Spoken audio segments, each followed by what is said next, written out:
Nalazimo se u Barceloni, u kojoj smo pronašli jedan vrlo interesantan mobitel, a to je Kodak. Evo, sad ćemo uskoro više saznati što Kodakov mobitel može. So this is the Kodak Ektra smartphone. It's a product that's been designed specifically for people with a real passion for photography, who want more from a phone than just a great camera. They want apps and services and content around the product as well. It's got a really differentiated design. It's built to look and feel like a retro camera from Kodak. The materials and finish on it, this leatherette and metallic type finish, very reminiscent of Kodak cameras from days gone by. It's also been a lot of time and effort's been put into the ergonomics of the product, so it feels a really good weight. There's this camera grip here that gives it really solidly in the hand. The main camera itself is a 21 megapixel phase detection autofocus f2.0 camera with 6-axis optical image stabilization. So a really great camera module here on the product. The front-facing camera is a 13 megapixel phase detection autofocus camera with f2.2 aperture on it as well. So it's a great set of cameras on the device. In terms of the hardware inside, it's a deca-core processor, 2.3 gigahertz, a Helio X20 with 3 gigs of RAM, 32 gigs of storage memory expandable with micro SD, a 5-inch display, full HD, and 3000 milliampere battery. So a big battery to make sure you get through a full day's worth of usage. The camera itself has got a really nice custom camera experience built by Kodak with the help of a company called Arcsoft, whose technology is in 1.5 billion smartphones around the world, and that pedigree really shines through in terms of the camera experience. So you've got a lot of reminiscent elements here. So you've got a shutter button here with the Kodak logo, as well as a physical shutter button on the top of the device itself to take photos. Across the top here, a set of indicators that are reminiscent of the indicators you see on a typical digital camera. So a flash, timer, aspect ratio, object tracking switch, and a list of the number of photos you can continue to take and whether or not you're saving them to the internal memory or to the SD card. So that's the standard point and shoot mode, the smart auto mode. Down in the bottom corner, you've got this familiar scene selection dial. And as you turn it, you can switch between the different modes. You get a small amount of haptic feedback, so the phone vibrates a little bit as you move it. You can also tap the display and bring the experience up large on the screen in front and rotate that. You can also jump around the display. So this switches between landscape, portrait, macro, sport mode, and a whole range of other settings that you might want to take some great shots. But manual mode brings up these extra controls along the bottom here.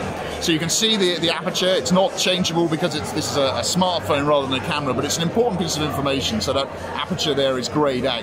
But you do have access to the shutter speed, the ISO, the focus, whether it's automatic or manual, the white balance, and the exposure value. And a nice feature here too, because you can see and make changes, you'll see the impact of the changes you're making live on the display.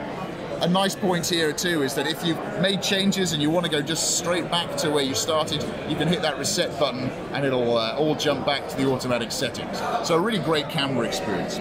Now if we go into the gallery, you've got a whole range of controls here. You can pinch and zoom and scroll through photos here. A lot of here from Mobile World Congress at this show. Here's a shot I took with the simulated bokeh mode on the camera. You can see it's a really beautiful shot with plenty of really great detail in the shot. Really nice and great level of clarity. We've built 2 image editors into the gallery here that have got quick and easy access. The first is a simple Kodak image editor, so you can crop photos, apply filters, do some basic stuff to just change the look and feel of the photo.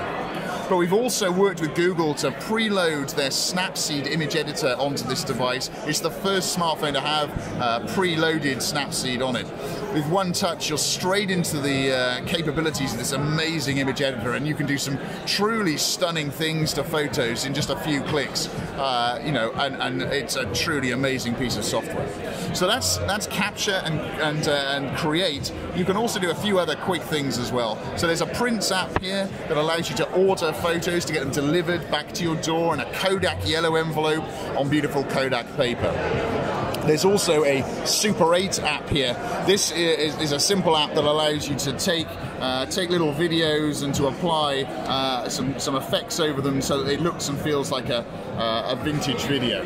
So if I just take a very quick video here, you take a video in this app, or you shoot a still, and then you get a range of different Super 8 discs. So these are cartridges that allow you to simulate the effect of various vintage types of films. So Kodak or Ektra, these kind of things. You see a little preview down here. If I just hit develop, it'll take a moment or two. And what happens here is it creates a vintage effect over that video and over that footage.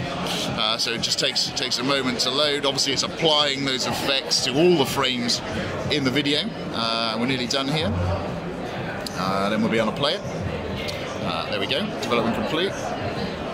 So if I just play that, you see the vignettes, you see the graining on the camera here. Obviously a very quick and simple shot that I just did there, but you get a really nice vintage video effect, and we think people are going to have a load of fun with this. Well, our early users are having great fun with it. Then the last thing about this is there's some great accessories with this product. So genuine leather accessories like this camera case, so that if you're carrying the device around, you can slip it down into the camera case. You can take photos with it in the device like that, or remove the flap to wear it around your waist and be able to take shots really quickly and easily. So that's the Kodak Ektra. There's lots of really cool stuff about this, and it's for people who want not just a great camera experience, but also the ability to print. They want a device that looks and feels different. They want vintage accessories and a great retro feel. So it's priced at €499. It's available now across Europe, and we think it's a really great product for photo enthusiasts.